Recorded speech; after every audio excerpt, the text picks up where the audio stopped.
경고한 진이 작동하는 기본 원리는 전 세계에서 사탄이 사용하는 가장 주요한 전략입니다. 만약 경고한 진이 무엇인지 알고 싶다면 보수든 진보든 뉴스 방송을 보십시오. 거기에는 인식의 왜곡과 잘못된 표현, 그리고 목적이 수단을 정당화한다는 논리가 당당히 사용되고 있습니다. 이것이 바로 경고한 진입니다. 경고한 진은 우리가 만나는 모든 것을 왜곡하는 인식과 태도, 믿음을 만듭니다. 그 결과 하나님께서 우리를 위해 역사하시는 것을 막습니다. 여러분 삶에 견고한 지인이 많을수록 하나님께서 여러분을 위해 역사하기는 더 어려워집니다. 왜냐하면 만약 하나님께서 여러분을 위해 역사하신다면 그분은 여러분의 견고한 진을 정당화하고 강화하는 것이 되기 때문입니다. 내가 맞았어. 하나님이 내게 이렇게 하셨어. 봐봐. 내가 옳았다고 했지? 그렇게 되면 다수가 같은 생각을 하게 되고 이것이 바로 집단 사고가 되는 것입니다. 견고한 진은 하나님의 뜻을 분별하는 능력을 가로막고 우리가 마주한 결정들을 인식하지 못하게 만듭니다. 견고한 진은 우리 삶의 세 가지 주요 영역을 악화시킵니다. 첫째, 우리의 영혼을 망가뜨립니다. 둘째, 우리의 관계를 손상시킵니다. 셋째, 우리의 생활 방식을 해칩니다. 그렇다면 어떻게 영혼, 즉 마음과 의지, 감정을 망가뜨릴 수 있을까요? 그것은 우리의 정서적, 영적 성장과 성숙 속도를 방해하거나 늦춥니다. 여러분은 15년이 지나도 영적으로 강해지지 않는 사람을 본 적이 있습니까? 저도 있습니다. 그것은 내가 누군가를 판단하는 문제가 아니라 그 사람이 영적으로 전혀 성장하지 못했다는 사실을 깨닫고 가슴이 아픈 문제입니다. 그런 사람이 있다면 그 사람을 위해 기도해야 합니다.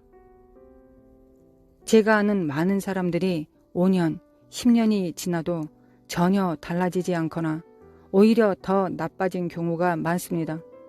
그것이 저를 슬프게 합니다.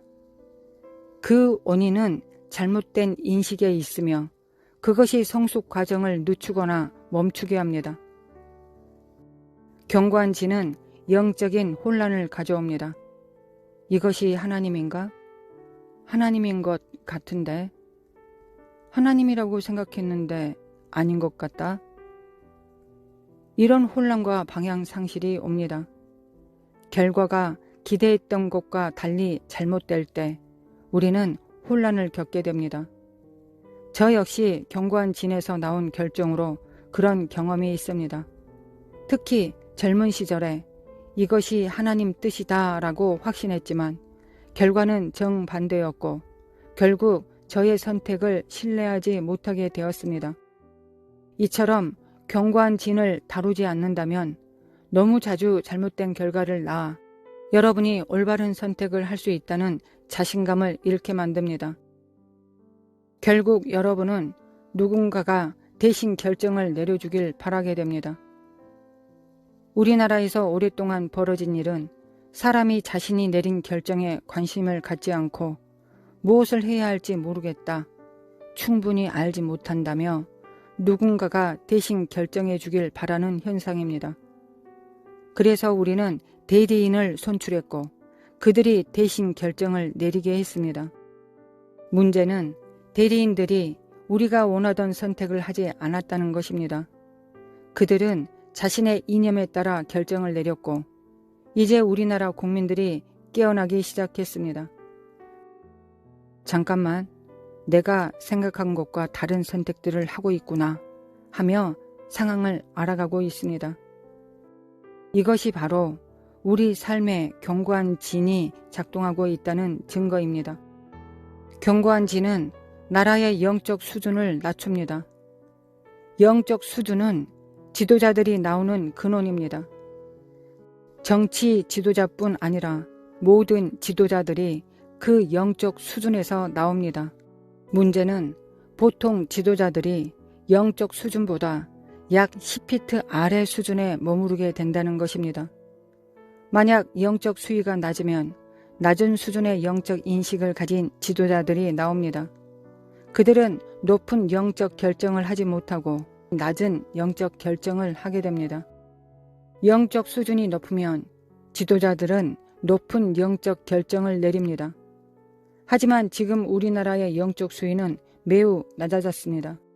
우리나라 역사상 어느 때보다도 교회 출석률이 떨어지고 있습니다. 옳고 그름이 명확하지 않습니다. 정치 평론가들의 말을 들어보면 이게 맞다, 저게 맞다 하며 어느 쪽이 옳은지 알기 어렵습니다. 이것은 지도자들이 낮은 영적 인식에서 비롯된 결과입니다. 우리는 이 영적 수준을 끌어올려야 합니다. 목사님과 저는 오는 길에 이런 이야기를 나누었습니다. 역대기 말씀 중 내 이름으로 불리는 내 백성이 스스로를 낮추고 기도하며 악한 길에서 떠나며 내 얼굴을 찾으면 이라는 구절이 있습니다. 그런데 이 말씀은 세속 사회 전체가 스스로를 낮춰야 한다고 하지 않습니다. 내 백성이 스스로를 낮추라고 합니다. 그래서 우리는 이 말씀을 마치 국가 전체를 향한 부르심처럼 생각하지만 사실 이것은 교회를 향한 부르심입니다. 우리는 때로 우리 자신에게 책임이 없다고 생각하고 우리 영적 삶의 책임을 목사님에게 떠넘깁니다. 그러나 현실은 우리의 영적 삶은 우리 각자의 책임입니다. 우리가 하나님 앞에 설 때 하나님께서는 너의 목사가 너를 영적으로 도와주지 못했으니 너는 책임이 없다 라고 하지 않으십니다. 구원은 개인의 선택입니다. 여러분이 직접 주님을 받아들이는 것이지 집단적인 구원은 없습니다.